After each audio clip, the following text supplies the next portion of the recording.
Welcome to this edition of Trading Bits and Bytes. I'm Susan Littlefield. Jeff Peterson from Heartland Farm Partners is going to join us.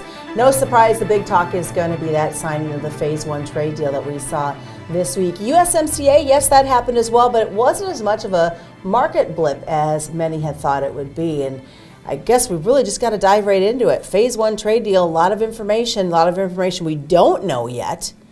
What does this mean for the markets moving forward? Well, I think what it does, it's another chapter in this book we're putting together of the market. You know, we're journaling along, we're trying to figure out where all this goes.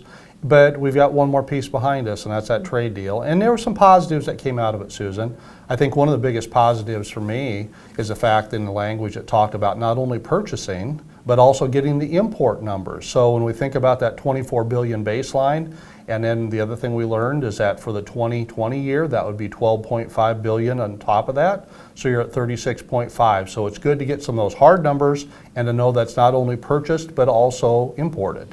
Ethanol, that came as a surprise. We knew that earlier they had announced that they weren't going to have the corn base that they needed and stocks. So to see ethanol actually show up in that agreement was kind of a nice bonus. It was a great bonus, and I was so pleased to see that it showed up under the ag sector. We were for a while debating, was it going to show up under ag or was it going to show up under energy? But it was great to see it show up there. And you're right, if it opens the door if China wants to go ahead and still go forward with their program. Now, they said a couple weeks ago that they were not going to try to implement the 10% blend, but they were unclear whether or not that was because they just didn't have the production or if they were still going to try to do it, but do it through imports instead. So let's hope it's through imports instead. So there's been some positives, obviously, that you've talked about and you've read. What are some of the things that maybe are discouraging or you're a little disappointed in that Phase 1? I think one of the first things actually came out yesterday when Vice Premier Liu He, as he was talking, one of the things that the market was hoping is we're going to see buying right away, but he was pretty clear in his comments that ultimately they were going to be market-driven decisions, and they also did not want to go ahead and cause any disruption with their other suppliers. So immediately we were going, well, what exactly does that mean? How can you accomplish all that? And I still don't know the answer to that. One of the other things that we've got is the fact if you dig into the details and you actually go into the annex part, 6.1, under the Chapter 6 area, there's one item in there that talks about that the U.S. and China agreed that China would strive for producing or actually purchasing $5 billion. Now, we don't know if that $5 billion means $5 billion on top of the 36, or if that's $5 billion, or if that's $5 billion on the 24. So we're hoping to get some more clarity on that.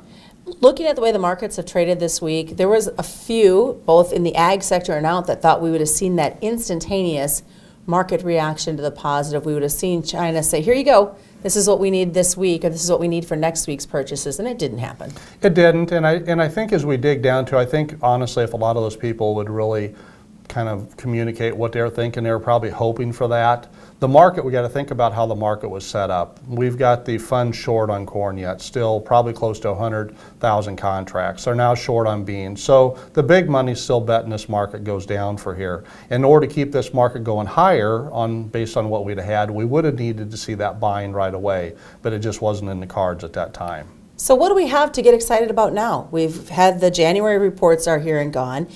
Phase 1 is here and gone. USMCA is here and gone. Now what? Well, the one thing that we could hope for is that there is some purchases show up. We could hope that ultimately our ethanol industry does strengthen because that's kind of hurting right now. We could hope that there's some additional exports that show up, not necessarily from China, but actually more so over even on the corn side. But to be realistic about it, the thing we really have to worry about is that what do the acres discussion look like as we start talking about the acres.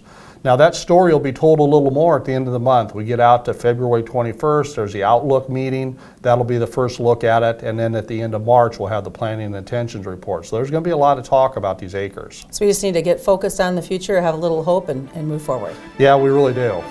Sounds good. Thanks so much. Jeff Peterson's been joining us this week, and that's this week's edition of Trading Bits and Bytes. I'm Susan Littlefield.